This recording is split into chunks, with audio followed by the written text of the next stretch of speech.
Hey guys, welcome back to the channel. It's quite early here in Iowa today. We're about to embark on our family vacation here. We're going on a 2,500 mile road trip, round trip that is, to Coeur d'Alene, Idaho. And if you haven't watched our other videos, that's the reason that we got rid of the Tesla to pick up the CX90.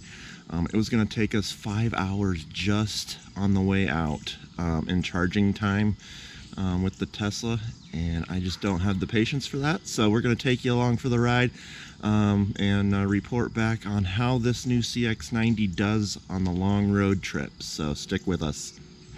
Well guys, my wife is a very efficient packer, as you can see. We fit quite a bit of stuff in that measly 40 cubic feet behind the second row.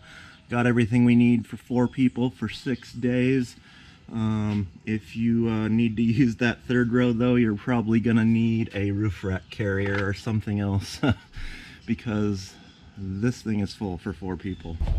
Alright guys, trip counters are reset.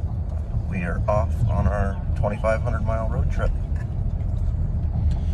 Alright guys, our first rest stop here, and we're gonna fill up with gas. This is what the range is looking like in miles per gallon. We've got 26.9, and that was going 83 miles per hour here in South Dakota. The speed limits are 80, so pretty quick. You don't get as good a mileage, but that's 26.9 with a full charge before we left. So that's kind of where we're at right now. We're gonna do a fill up here and continue on. Alright guys, so this is another thing that is just weird. So to be able to fill up with gas, you have to hit this gas button here and hold it. Well, you can't do that unless you turn the car off.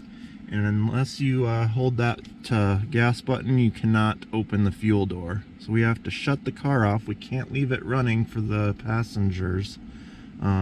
Some will say you're not supposed to do that, but hey, in the winter I typically leave my car running, and when it's super hot out I'll do the same thing to keep the cabin cool and heated in the winter. So that's kind of a pain. So we're going to shut the car off, and then we're going to hold this button, preparing for fueling. Now we can get out and fuel this thing up. Kind of a pain, right guys? Just something you don't have to deal with other cars. Alright guys, I do not know what's up with this car and this refueling process of having to have the button pushed. It took like 30 seconds for it to say it was okay to refuel this thing. And then I put the nozzle in and then tried to actually start the car back up, and then it wouldn't pump gas. So it's serious when it wants you to have the car off and do the refueling process. So it's pretty much a joke, but... Alright guys, what other things do you have to do on a trip when you stop? Every time in the summer, clean the windshield and get the bug guts. What is this? You can't even lift up the windshield wipers. How many people out there lift up your windshield wipers when you clean the windshield? I'm sure there's a lot of you out there.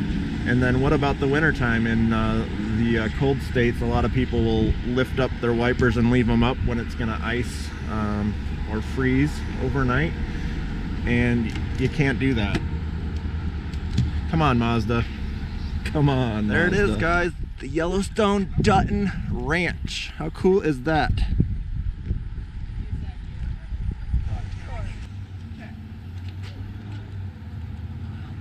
Yeah, be careful.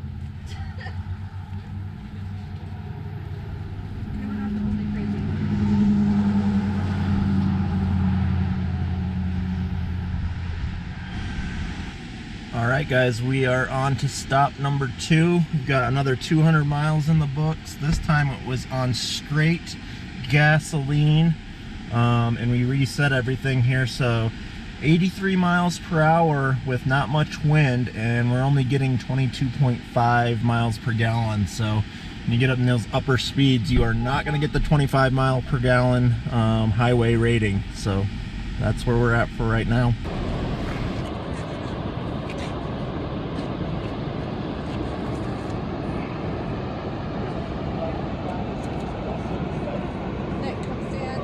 On this side.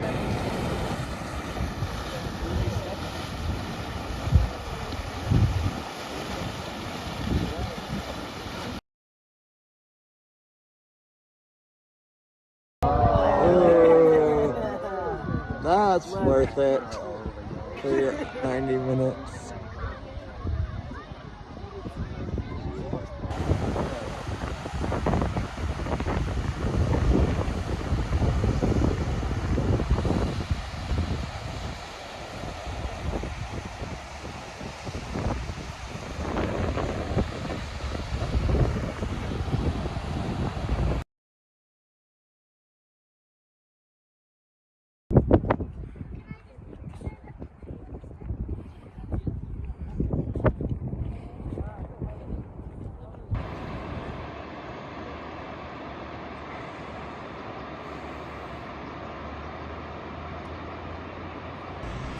Well guys, we made it to Coeur d'Alene, Idaho.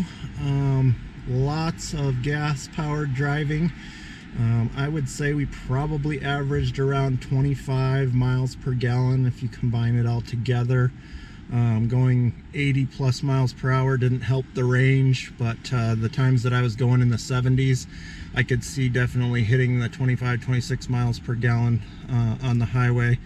But we did score some super nice EV regenerative power going down some of the mountain passes in Montana. So one of the passes I came down from at the bottom of the hill, I had 5 miles of range on electric only. So that was pretty cool to kind of play with the regen braking. What I have found out though is that you get better mileage if you control the gas pedal yourself. If you're using a lot of cruise control, it likes to like up and downshift and go into the higher RPMs a lot and slow down sometimes with that adaptive cruise. So best mileage will be had if you're playing with the throttle yourself and trying to get the best regen braking. So the other cool thing, guys, is the hotel that I pulled up to has free charging for Teslas. Check it out, Tesla stall only. But I'm not a Tesla, but I brought my Lectron adapter that I've shown you guys in previous videos that I use at home for my wall charger, and it's plugged in and charging with the Tesla charger. So that'll be pretty cool while I'm here in Coeur d'Alene for 3 days. We should be able to drive around for free, hopefully. So that's a nice perk. All right, guys, so we'll definitely get some more info for you on the drive home. We'll see how the range does there. But yeah, so far the drive 1,300 miles here. No big issues to note besides that fuel issue where you have to have the car powered off, hold the fuel button in, wait till it says refueling ready. So that's kind of annoying, but we'll get used to that.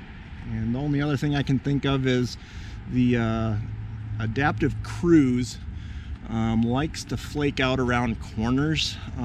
It'll like think that it sees things or stuff's in its lane or something, because every time I'd be going like 75, 80 with the cruise control on and go around a corner and it would just slow down all of a sudden. So thinking about maybe taking that off, because there's a setting where you can turn off the adaptive cruise on the way home, but we'll see.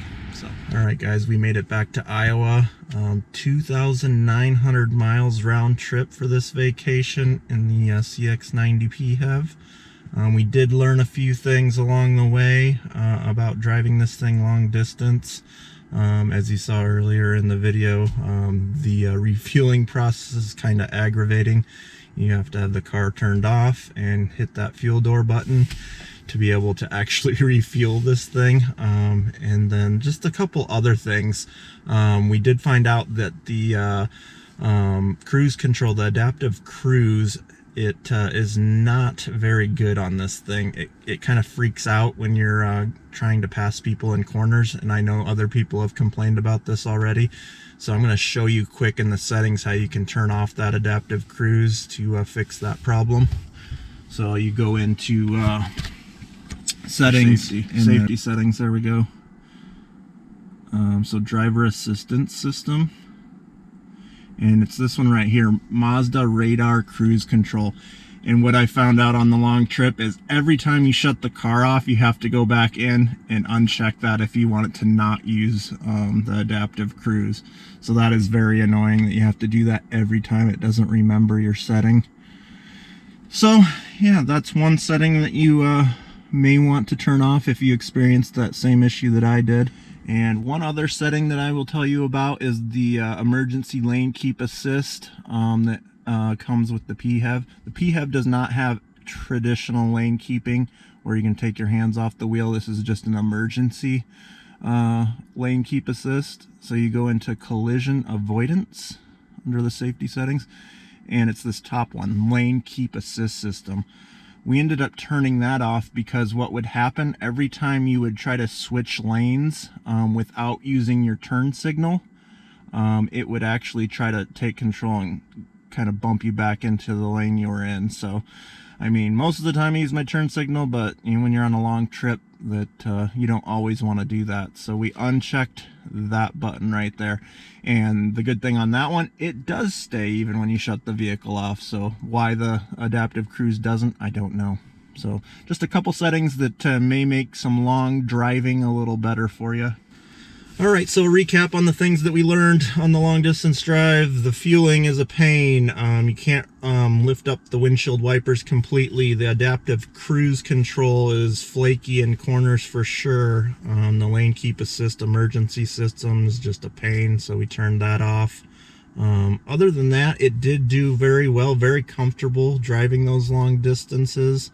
And we were able to fit all of our stuff in the 40 cubic feet of storage in the back behind the second row, so that worked out okay for us. So overall I think it did well on the road trip, but just a lot of things that I don't think I'd have to deal with in other cars. But hey, we didn't have to stop and charge 5 hours like we would have if we kept the Tesla. So if you guys have any comments, leave them down below, and give this video a thumbs up and subscribe to the channel if you haven't already. Have a good one.